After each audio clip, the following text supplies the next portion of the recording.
temos uma situação entre a linguagem Rust e o kernel do Linux acontecendo, né? O cerne do sistema operacional GNU Linux acontecendo, e dessa vez é só Linux, porque o GNU é as outras coisas. Aqui a gente está só falando do Linux, tá? Então não adianta dizer o que você está se referindo como Linux, não, agora é só Linux mesmo. Resumo da situação, porque da outra vez que eu contei uma história tão gigante assim, várias pessoas disseram, tu contou a história desde o início e não deu um resumo para eu entender. Ok, então aqui tá o resumo da situação, tá? Nas últimas semanas se intensificou um conflito latente na comunidade de desenvolvimento do kernel do Linux. Existe uma divergência quanto ao uso da linguagem Rust no código do Linux, que é tradicionalmente todo feito na linguagem C. Eu vou tentar explicar alguns desses conceitos enquanto eles forem aparecendo para vocês, porque eu sei que o canal agrega muitas pessoas que não são, né, super técnicas ou que não são desenvolvedores, são de outra área, então eu vou tentar explicar de uma maneira simples para todo mundo poder acompanhar comigo a história, tá? O estopim, né, o assassinato do Arquiduque, que começou a grande briga dessa vez, foi uma resposta do desenvolvedor Christoph Hellwig a uma adição, né, a um código que foi adicionado de bindings em Rust. Binding é basicamente assim, é um código que vai permitir uma linguagem chamar coisas de outra, tá? Então eram bindings escritos dentro do kernel, que é escrito na linguagem C, para que a linguagem Rust pudesse acessar funções que eram escritas em C para que tu escrevesse teu próprio código de outros drivers, de outras coisas, na linguagem Rust, ok? Para o módulo de DMA, que é um módulo de cópia de memória, de troca de memória lá. Acho que DMA é isso. Deveria ter pesquisado antes para não vir um cara com a barba aqui embaixo e dizer, na realidade esse módulo é uma coisa totalmente diferente, mas meio que não importa, tá? Ele é o mantenedor desse coisa e ele mandou essa mensagem como resposta a uma adição proposta, né, pro pessoal que mandou isso aqui. Ele disse assim, então, nós vamos ter esses bindings, que eu tava tentando achar uma palavra para traduzir, né, mas então nós vamos ter essas coisinhas aí rastejando, entrando por todos os lugares do código como um câncer, ele usou essa palavra, e rapidamente a gente está movendo de um projeto de software que permite que tenham muitas mudanças rápidas e globalmente e que quer que as coisas sejam compartimentalizadas, e dele diz que isso vai estar indo contra isso. Basicamente ele estava dizendo, nós vamos ter essas bindingzinhas aí que são difíceis de mexer. E eu vou explicar um pouco melhor o que ele quis dizer com isso, num projeto que deveria ser fácil e deveria ser compartimentalizado, modular. Essa situação ela tem várias camadas, tá, pessoal? Por quê? Porque eu acho que existem bons motivos técnicos para ser contra isso, para ser a favor, e existem motivos políticos, existem motivos que tem outros cernes lá, que com outras brigas que já tem dentro da comunidade há muito tempo, tá? Então, pra gente interpretar isso, a gente tem que entender um pouco quais são os personagens, quais são os egos das pessoas que tem ali, e entender que isso é meio que uma guerra fria que ela já se arrasta desde 2020, quando se começou com a ideia de que a gente ia botar Rust dentro do kernel. E se vocês quiserem, na realidade, pensar também, é uma briga que existe desde o início do projeto Linux, lá na década de 90, que é essa questão de que a linguagem C ela já era meio velha quando o Linux começou a ser escrito, tá? A linguagem C, ela já devia ter o quê? 20 e poucos anos, tá? Se vocês pensarem, isso não é tão velho, porque tem o Rust é de 2006, então o Rust já tem 20 anos, se vocês pensarem. Mas o pessoal queria trocar para a linguagem C++, para a linguagem D, que é outra, para todas as outras, tem sempre propostas de vamos reescrever o kernel nessa outra linguagem, vamos fazer parte de outras linguagens, e a comunidade sempre foi muito resistente a isso, tá? Então, eu quero dizer, esse é o resumo da situação. Vamos entender agora algumas das partes, alguns dos players, né, disso aqui. Então, falar um pouco sobre a linguagem Rust e sobre a fundação Rust e suas polêmicas, tá? E eu botei polêmicas entre aspas, vocês vão entender por quê. Rust, ela é uma linguagem, isso aqui eu tirei da Wikipedia do Rust, tá? Porque eles explicaram melhor do que eu poderia explicar. Rust é uma linguagem de programação de propósito geral que enfatiza desempenho, segurança de tipos e concorrência. Concorrência aqui não é livre mercado, concorrência é código que roda ao mesmo tempo com outro código, né? E pode estar acessando dados, compartilhando, é programação multithreaded, é programação multiprocessadora, é isso. Ela reforça a segurança de memória, o que significa que todas as referências apontam para a memória válida. Ele faz isso sem um coletor de lixo convencional, que é o que a gente chama de garbage collector, geralmente. Em vez disso, erros de segurança de memória e disputas por dados são evitados por um verificador de empréstimo. Eles chamam de o Attribution Borrower, se não me engano, né? Memory Borrower, alguma coisa assim, que rastreia o tempo de vida útil das referências do objeto em tempo de compilação, ok?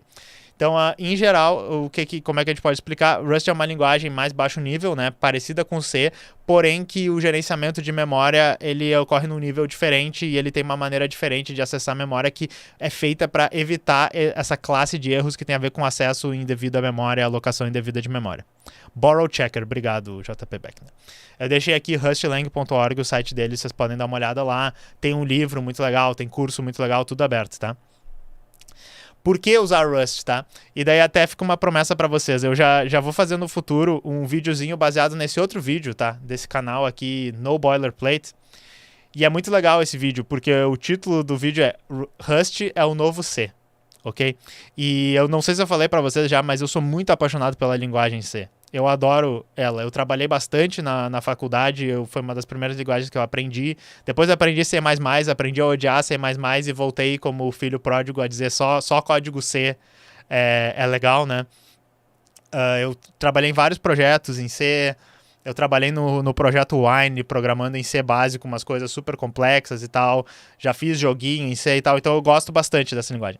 E esse vídeo é bem legal para vocês entenderem assim, quais são as possibilidades hoje com Rust, porque ele faz um bom argumento de que assim, dá para escrever drivers com Rust, dá para escrever código Arduino, Raspberry Pi, ASP em Rust, dá para escrever programação web em Rust, dá para escrever joguinho em Rust, dá para escrever código de IA que mexe com placa de vídeo em Rust.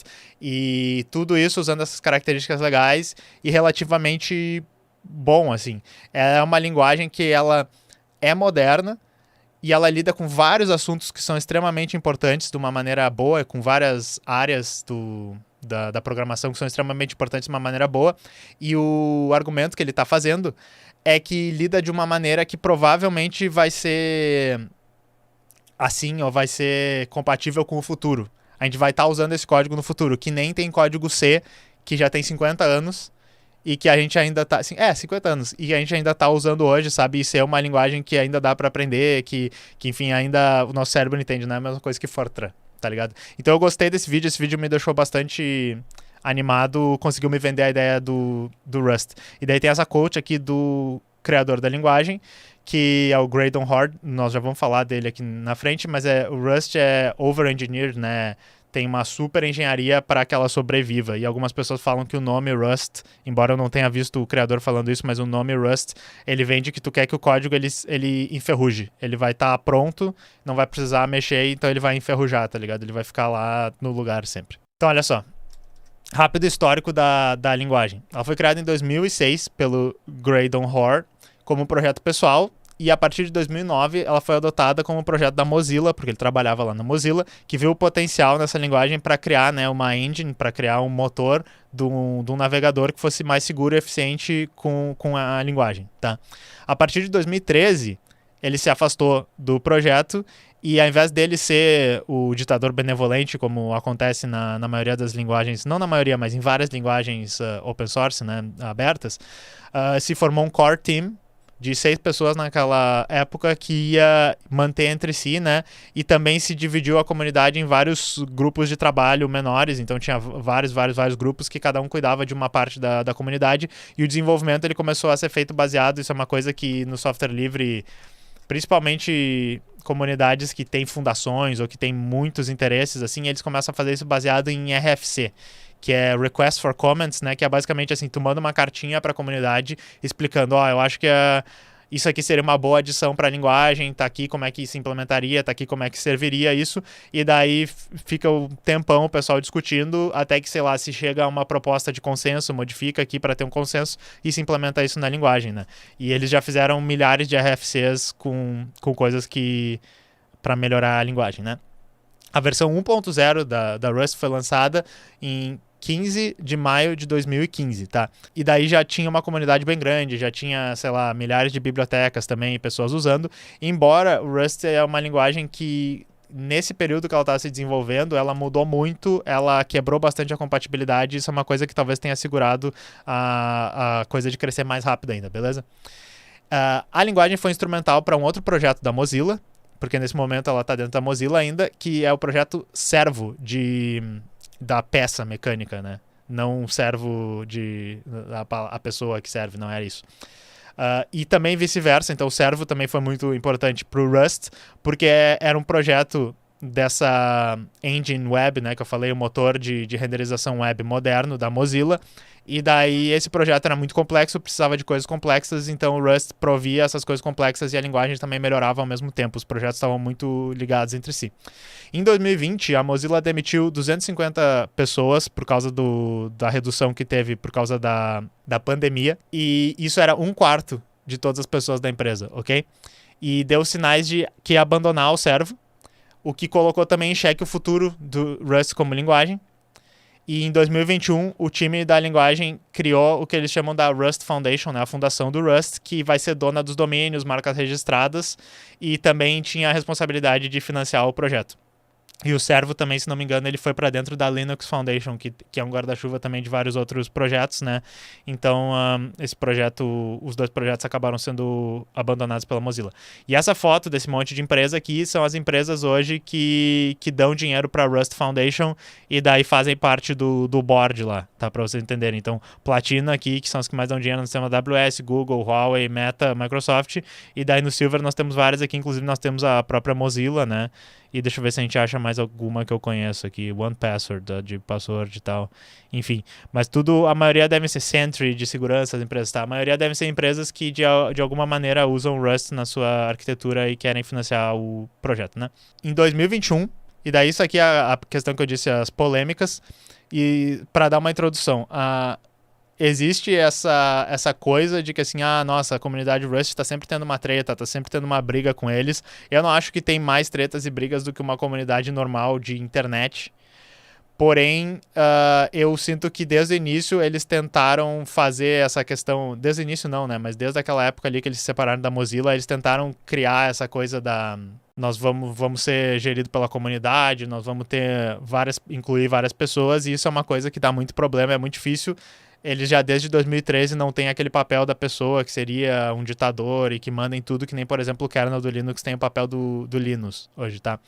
Então, várias dessas polêmicas são coisas que você já deve ter visto em várias comunidades. Por exemplo, em 2021, uma equipe de moderação da comunidade Rust rompeu com o projeto e, segundo eles, era em protesto contra a equipe central, que é o Core Team, que se coloca como alguém que não presta contas a ninguém além de si mesmo, o que levou a uma reforma da governança do projeto e da fundação em 2022. Eles mudaram várias coisas lá dentro para tentar acatar melhor essas coisas que a comunidade estava dizendo. Em 6 de abril de 2023, a Fundação Rust sofreu várias represálias da comunidade open source porque eles fizeram uma proposta, também era uma RFC, tá? De uma nova política de marca registrada deles, e daí tinha regras bastante restritivas ali, que, de novo, eu acho que na cabeça dos advogados deles e na cabeça deles fazia bastante sentido, mas a comunidade, principalmente a comunidade do open source, não gostou. Então tinha coisas como, por exemplo, teu projeto não pode usar Rust no nome, a não ser que eu acho que tinha uma coisa de... Ele precisa ter termos de conduta específicos se ele usar Rust no nome. O logo de Rust não pode ser usado como parte dos outros logos. Tu não pode criar um logo que é uma modificação do Rust. Eles não tinham direito sobre o mascote, que é o caranguejinho, que eu acho que é porque foi outra pessoa que fez e tal. Mas era realmente bastante restritiva. E daí foi uma grande polêmica. Que nem eu disse, se vocês procuram um canal de tecnologia normal, assim, que tá lançando mais vídeo ainda do que os que a gente tá lançando aqui, um vídeo pra dizer isso é um absurdo, outro vídeo pra dizer eu tinha entendido errado, outro vídeo pra dizer eles voltaram atrás, outro vídeo pra dizer vamos parar de usar Rust, daí depois, sabe? E foi uma grande... coisa na comunidade e tal, mas enfim, eles a princípio voltaram atrás, mudaram isso.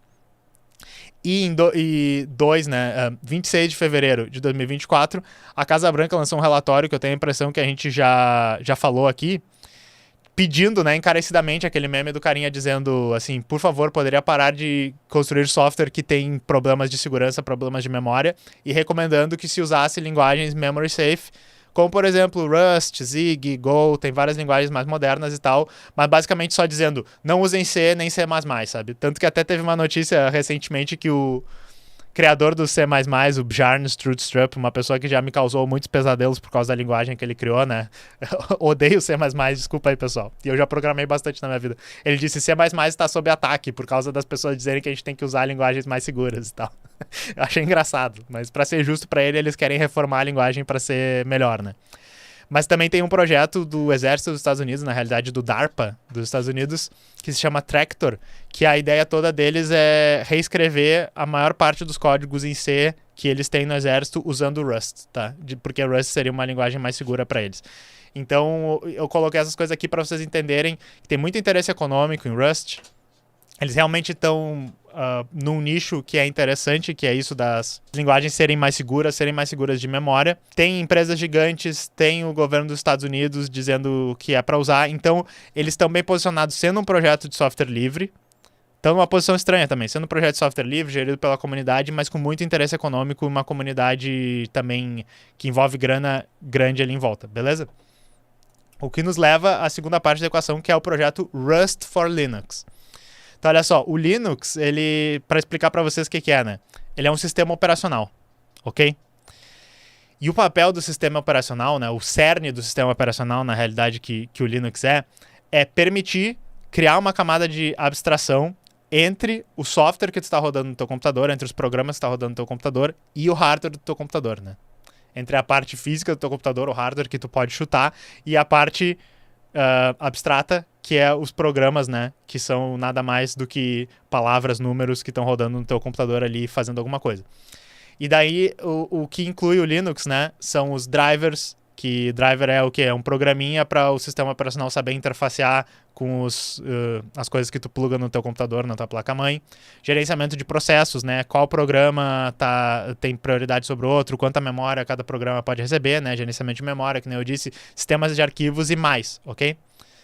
Uma camada de abstração é para basicamente o teu computador imaginar que ele está fazendo o teu programa, quanto o programa ele imaginar assim, ok, eu preciso de espaço para guardar tantos números na memória, preciso de espaço para guardar tanto texto na memória, preciso desenhar alguma coisa na tela, preciso escrever uma coisa no HD, e não que ele pense assim, qual é o tipo de HD que eu estou usando? Ah, ok, ele é um HD de tal protocolo, de tal fabricante, e esse HD tem quantos discos ali dentro, quantos setores, ok, eu quero escrever no setor número 1.300.000 e tal, esses bytes, mas como esse HD aqui tem um formato diferente do outro HD, eu tenho que escrever nesse outro formato. Não, tu pensa assim, quero escrever num arquivo, quero criar um processo, quero desenhar tal coisa no terminal, né? Quero ler tantos caracteres, quero receber essa coisa desse dispositivo no formato de bytes. O sistema operacional faz isso. Lá embaixo, ele tem que saber todos os detalhes do hardware e tal, ele tá lidando com todas as coisas diferentes, mas o teu programa, não importa qual hardware, não importa em qual tipo de computador tu esteja, ele vai, na medida do possível, tá falando sempre da mesma maneira, mexendo sempre da mesma maneira com o sistema operacional. Por isso é uma camada de abstração, tá? Espero que eu tenha explicado bem isso aqui, porque é complexo, tá? Então, a discussão da gente evoluir, nota que eu botei a palavra evoluir ali, o código do Linux para outra linguagem, ela é quase tão antiga quanto o próprio Linux, estava falando para vocês. Porém, existe um bom argumento para o Rust hoje, e não sou só eu que concordo, né? Não sou só eu que estou dizendo. O Greg Koh-Hartman, que ele é basicamente como se fosse assim, o número 2 em comando do Linus Torvalds, ele é talvez o segundo mais importante desenvolvedor do kernel, ele estava dizendo assim, ó, como alguém que viu quase todas as correções de bugs e problemas de segurança do kernel nos últimos 15 anos, e que vê todas as CVEs, né, que é as vulnerabilidades que são reportadas do kernel emitidas, acho que posso falar sobre o tópico. A maioria dos bugs, quantidade, não qualidade / gravidade, então ele está dizendo a maior quantidade de bugs que se vê, são devido a pequenos casos idiotas em C que desaparecem totalmente no Rust. Coisas como escritas simples, sobrescritas na memória, ou seja, escrever depois de onde tu tinha alocado a memória, né? Tu pegou um espacinho assim, mas por causa de um erro de matemática, tu escreve fora do teu espaço um pouquinho depois. Limpezas de erro errados, então tem um código de erro e tu não limpa o código de erro. Esquecimento de verificar valores de erro. Erro usar a memória depois que ela já foi liberada. E é por isso que eu quero ver o Rust entrar no kernel. Esse tipo de problemas simplesmente desaparecem, permitindo que desenvolvedores e mantenedores tenham mais tempo para se concentrar nos bugs reais que acontecem. Por exemplo, problemas de lógica, condições de corrida, etc. Então assim, ó, que nem eu disse para vocês, desde meados de 2020 já existe um projeto que se chama Rust for Linux, que possui um plano de progressivamente incluir a possibilidade de escrever partes do kernel em Rust, ok? Tá aqui, Rust for Linux, eles explicam bastante, eles dão um histórico do projeto, né? E falam quem é que criou, quem é que está participando, quem é que está financiando, porque, de novo, kernel do Linux e Rust em si são projetos que tem muita grana em cima porque muitas empresas usam, né? O Linux, vocês podem achar que a gente não usa no desktop e tal, nem todo mundo é louco que nem eu para estar fazendo live no Linux e gravar coisa no Linux de áudio e tal, mas a internet toda é movida em Linux, o Android é Linux, tá? Então tem muito dinheiro em cima do Linux e também tem muito dinheiro em cima desse projeto aqui, porque o interesse é, claro, de melhorar a qualidade dos códigos, né? Em 2022, os primeiros códigos Rust, né, eles começaram a entrar dentro do kernel, lá na versão 6 alguma coisa do kernel do Linux, e o projeto conta com o financiamento de várias empresas e com o apoio do ditador benevolente, que nem eu disse, o Linus Torvalds. O Linus Torvalds e que nem eu disse o Greg ali também disseram, esse projeto é massa, a gente quer que ele vá pra frente porque isso aqui é muito bom. Daí, ok, mas vamos voltar pra briga lá. Né? Eu falei pra vocês, o Christoph, ele tinha um ponto.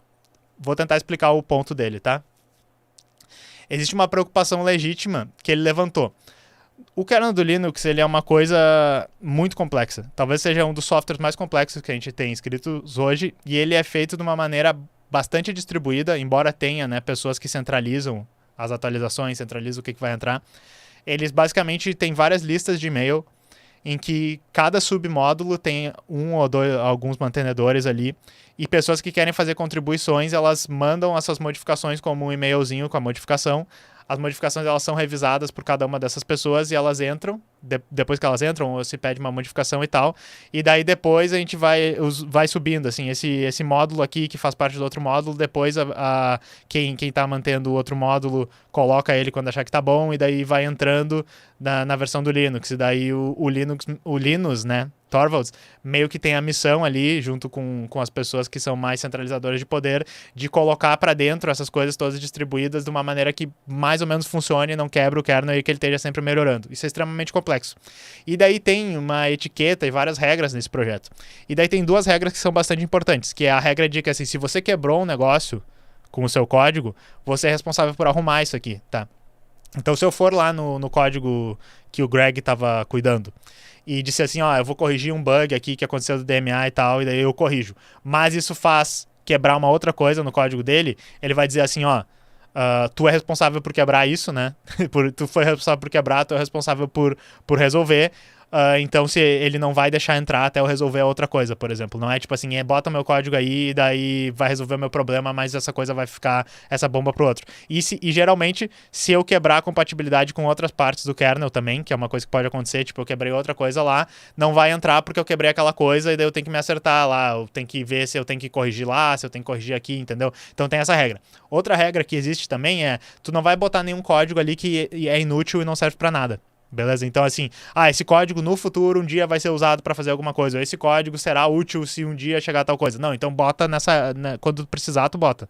Não coloca aqui agora. Todo código deve servir para alguma coisa, deve ser útil. E daí ele disse, o problema do código Rust é que ele tá quebrando essas regras. Tá, porque ele ainda não serve para nada. A gente até tem alguns drivers para ser escritos aqui, mas vocês estão botando um monte de código extra por meio desse subsistema, e vocês estão botando um monte de código que ele não está servindo para nada ainda, né? As bindings, que nem eu disse, elas vão permitir que tu escreva código DMA em Rust. Então tu vai poder escrever um driver que usa DMA em Rust. Só que isso quebra a segunda regra. E também ele disse que assim, daí o meu código, quando eu mudar alguma coisa, eu vou estar quebrando esse código que usa o meu código que está escrito em Rust. E eu não sei Rust, eu não quero manter as coisas em Rust. Vocês disseram que eu não ia precisar fazer isso. E daí eu vou estar quebrando a primeira regra se eu, por exemplo, atualizar o meu código. E é verdade, tá? E daí existe essa briga ali de pessoas que meio que não gostam de Rust e não querem manter nada de Rust, e eles estão dizendo, usando palavras bem pesadas, isso aqui é um câncer que está infectando várias partes com seus tentáculozinhos de Rust aqui, e daí daqui a pouco todo mundo vai ter que estar sabendo isso.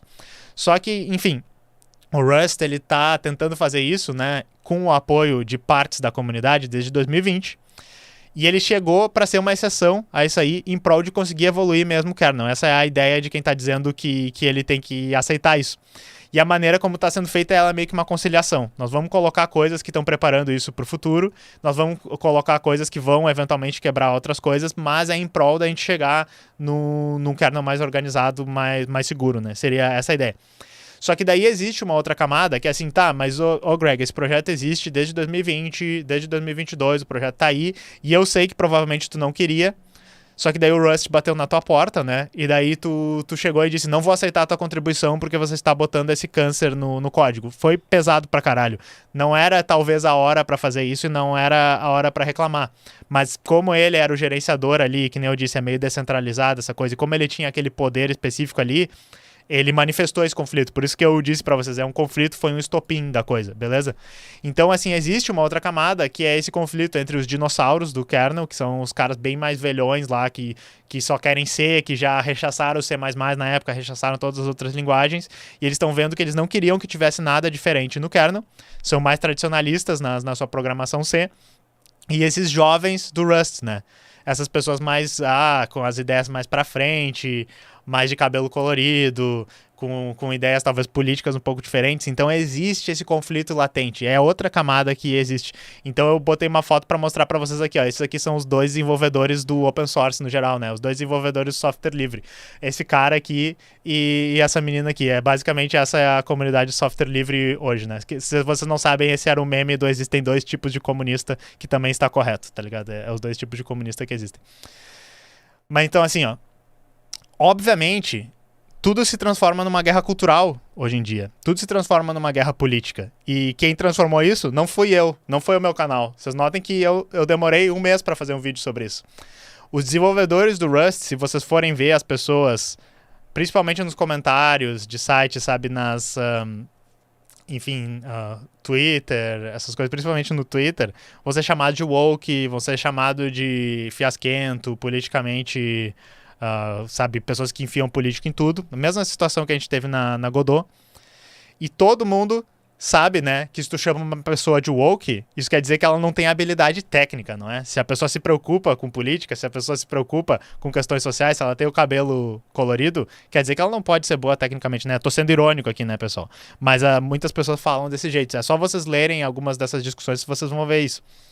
E daí, realmente, assim, tiveram várias rusgas na comunidade e pessoas tomando lados nesse conflito. Então, assim, o próprio Christoph Helwig, a gente vai chegar depois na resposta do Linus Torvalds, mas o Linus respondeu daquele jeito bem cavalão dele.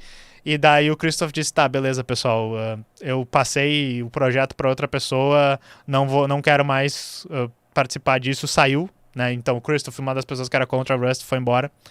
O Hector Martin, que é do projeto Asahi Linux, que é um projeto que é basicamente está implementando coisas no kernel do Linux que servem para rodar nos últimos laptops da Apple. Esqueci a arquitetura lá, mas é uma arquitetura de laptop da Apple que daí tu pode instalar esse Asahi Linux, rodar Linux lá, e ele estava escrevendo tudo isso em Rust, tá? Então ele também deixou de ser mantenedor, porque a briga dele que aconteceu é que ele estava... Foi ele que fez as coisas que foram rejeitadas pelo Christoph, tá? Ou alguém do projeto dele. E o interesse deles é que o Rust continue a ser mantido lá, porque tudo que eles estão escrevendo de novo no kernel do Linux é em Rust, e ele quer que essas coisas entrem para elas fazerem parte do kernel e ele não ter que manter separado as coisas dele, né? E o Carol Herbst, é Carol, mas é um cara, né? Porque é um nome, não sei, alemão, alguma coisa assim, que também era o mantenedor, ele já tá meio inativo, do Novo, que é o driver open source da NVIDIA, deixou seu post de mantenedor também, tá? Então isso foram as pessoas que meio que deram rage quit ali, que nem o chat falou, e nós vamos falar um pouco melhor sobre isso aqui depois. Tá, então assim, teve uma resposta do Linus Torvalds e foi meio paia, porque o que aconteceu, tá? Ele demorou vários dias, ele deixou as pessoas discutindo ali, e daí quem já teve discussão em lista de e-mail sabe que vira Flamor, vira um negócio enorme, sabe? Outras pessoas se metem assim, ih, olha só o que ele falou de ti, eu não deixava, sabe? Então ficou meio feia a situação. Só que daí o Linux chegou, e o Linus, né, chegou, distribuiu o coice pra todos os lados, então ele meio que disse assim que, Christoph, você tá sendo babaca, eu vou dizer na tua cara, porque eu sei que tu diria na minha cara, você tá entendendo totalmente errado. Enfim, o Rust vai ser uma exceção, você não vai ter que manter o Rust, mas se você não quiser manter o Rust, você também não vai dar opinião no Rust. Foi assim, foi grosseirão e tal. Mas ele também deu patada no Hector lá, porque segundo ele disse que o Hector estava nas redes sociais dele reclamando dessa situação e causando uma situação que as pessoas estavam, como é que é, fazendo o que ele estava dizendo que era brigading, né, que é aquela coisa tipo assim, tu tem uma comunidade mais ou menos grande lá, que é a da Sarri Linux, e daí disse, ó, o pessoal tá sabotando a gente, não estão querendo aceitar os nossos negócios, e daí as pessoas foram encher o saco do Christoph, foram encher o saco dos outros desenvolvedores, então ele também largou coice pro pessoal. E o Carol lá, não sei se o Linus falou especificamente sobre isso, mas ele se irritou com uma pessoa que falou lá uma coisa tipo assim, os mantenedores, eles são a fina linha azul, a thin blue line, ele falou, que mantém isso aqui para que isso aqui não vire um caos, só que ele fez uma referência a uma coisa, essa thin blue line é uma coisa de policial nos Estados Unidos, tá ligado? Aquele movimento All Lives Matter, Blue Lives Matter, que é aquela coisa assim, a polícia é a única coisa que mantém do caos e tal, e daí meio que o Carol, ele tiltou um pouco, disse que era um absurdo com tudo que estava acontecendo nos Estados Unidos, as pessoas falarem desse jeito, e ele saiu por causa disso também, tá? E eu vou falar um pouco dessa parte política um pouco aqui para baixo, tá? Só queria falar um pouco para vocês antes aqui. Por que o Linus teria interesse em manter o Rust dentro do kernel? Se ele é um cara que às vezes parece que é um pouco avesso à mudança, que ele é um pouco grosseirão e tal. Na minha opinião, tá? Ele tá enxergando que é importante manter a relevância do Linux para o futuro, da questão de segurança, que nem eu disse, é uma tendência do mundo inteiro tentar mover para essas linguagens mais seguras, e também ele tem a preocupação de que talvez essas empresas todas que estão botando muita grana no projeto Rust for Linux, que estão botando grana no próprio Rust, em outras coisas, eles pensem assim, tá, ok, o pessoal do kernel do Linux não quer ir com a gente, vamos então fazer o nosso próprio Linux aqui, que é um fork, né, que a gente vai manter e vamos usar nos nossos produtos, e talvez isso possa reduzir o poder de influência do próprio Linux aberto como ele existe hoje e mantido pela comunidade. Então eu acho que o Linus, ele tá tentando fazer uma aposta, ele tá tentando dar uma conciliada, ele tá tentando puxar o pessoal que tá dizendo, pessoal, nós temos que evoluir, porque isso também é importante para a evolução do projeto, tá? É o que me parece, tá? Então ele também tá pensando nos interesses dele, mas também um pouco nos interesses da comunidade. É o que eu chutaria aqui. Ok, então daí eu tenho algumas conclusões pra gente falar sobre isso, tá? A gente tem que lembrar, pessoal, que isso é política, tá? O que tá acontecendo. A situação que tá acontecendo lá é extremamente política e, que nem eu disse, é uma briga de facções dentro da própria comunidade e é uma briga que só chegou à superfície. Mas ela já existe desde 2020, já existe desde antes. Esse tipo de coisa tá sempre acontecendo e, na realidade, quem acha que isso tem alguma coisa a ver com a comunidade Rust, que é vista como, que nem eu disse pra vocês, é vista como uma comunidade muito progressista, tá ligado? Ela tem código de conduta muito progressista. Ela tem várias brigas porque ela é aberta demais, ela não tem um grupo tirânico, né, que nem é um grupo dentro do Linux. E esse pessoal é problemático, eles trazem seus problemas, eles são fiasquentos, sabe, que nem disse assim, o cara ficou tiltado porque o cara fez uma referência conservadora no negócio e saiu do projeto. O cara ficou tiltado porque não aceita o negócio dele e saiu do projeto, tá? Embora o Christoph também tenha saído. Não é isso, pessoal. Esse tipo de coisa, eles acontecem o tempo inteiro na comunidade do software livre, né? E quem acompanha, tá? As fontes todas que eu trouxe pra vocês, eu esqueci de botar elas aqui no roteiro, mas eu vou, quando cair no site eu vou botar, são de um site que é o Foronix, que é um site que tem basicamente notícias sobre coisas que estão saindo nova no kernel, coisas que estão saindo de programa novo no Linux, hardware que está funcionando no Linux. E eu lembro que quando eu desenvolvia bastante o Wine, por exemplo, toda versão nova que tinha do Wine, eles faziam uma matéria dizendo, tá funcionando aqui, tá funcionando não sei o quê. Quando tinha briga feia na lista do Wine, e volta e meia tinha, eles assim, tal pessoa brigou com tal pessoa. Também é meio site de fofoca, entendeu? Então isso acontece muito. Tem muita briga, briga de condomínio, quase, sabe aquela coisa dentro dos projetos software livre. E assim, o que eu diria pro pessoal que é da comunidade Rust, né, se vocês me ouvissem, eu não abdicaria de nenhum cargo e eu não sairia desse tipo de coisa. Claro que vocês não são obrigados a participar da comunidade se não tá fazendo bem pra vocês, se é uma coisa tóxica, mas eu sinto que tá correto o approach que eles têm de querer assim, não, nós temos que modernizar o kernel do Linux e essas coisas elas têm que entrar dentro do kernel do Linux. Porque vocês não vão conseguir criar um outro projeto, a não ser, enfim, o medo do Linux talvez seja isso, que a Microsoft, que a AWS, o Google criem um outro projeto que não é o mesmo Linux. Mas vocês não vão conseguir criar um outro projeto que vai ser aberto, que vai ter toda uma gerência melhor, sabe? Vocês já estão sentindo o problema de escalar um projeto que já é menor do de vocês, que vai conseguir competir com o Linux. Vocês vão fragmentar a comunidade na realidade. E eu acho que existe como conciliar essas coisas e fazer funcionar, tá? Toda vez que vocês saem, porque tem pessoas que vocês não gostam, que são horríveis dentro da comunidade, vocês na realidade estão deixando essas pessoas terem mais influência lá dentro. Então, se eu tivesse nessa posição, eu não sairia, mas isso aqui é só eu, tá? E isso, na minha cabeça, faz bastante sentido, porque assim, olha só a dificuldade que a gente tem, politicamente, de fazer progresso tecnológico. Isso aqui é uma coisa que me faz muito pensar. A gente quer melhorar as coisas que a gente usa, a gente quer fazer progresso tecnológico, mas existem brigas e às vezes tem opções que fazem sentido para ambos os lados, né? Existe o ego das pessoas, existe esse conservadorismo de não, pô, isso aqui tá funcionando, pra que a gente vai trocar? Existe essa questão de tipo, não, vamos quebrar as coisas, mas daí que pode ser demais, pode estragar o projeto, então é difícil.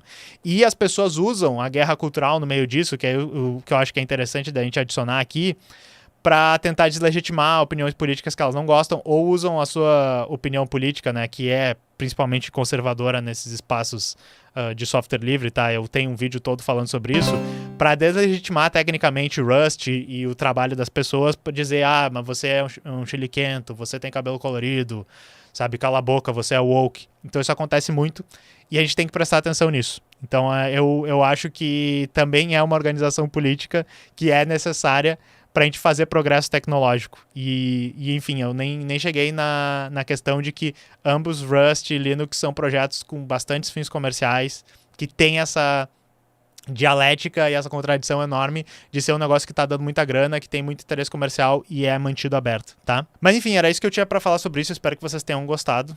Era uma situação que me interessou bastante e enfim, vamos ver se vai ter mais envolvimento, se eu torço para que dê certo, porque eu virei um fã de Rust, de tanto estudar a linguagem. Eu quero me desenvolver mais. T74Dev falou: se uma codebase fosse do tamanho do Linux, fosse toda em Rust, ia demorar um dia inteiro para compilar. Pode até ser, mas o plano deles é que provavelmente vai demorar, sei lá, 30 anos para todo o código virar só Rust, sabe? O plano é bem devagar. O plano vai ser basicamente só coisas novas vão entrar. Eles estão usando o bleeding edge da linguagem Rust, que é as coisas que o kernel precisa, tá ligado? E a linguagem Rust está se desenvolvendo muito para melhorar isso. Então, enfim, o Rust também tem muito a ganhar se eles adotarem isso.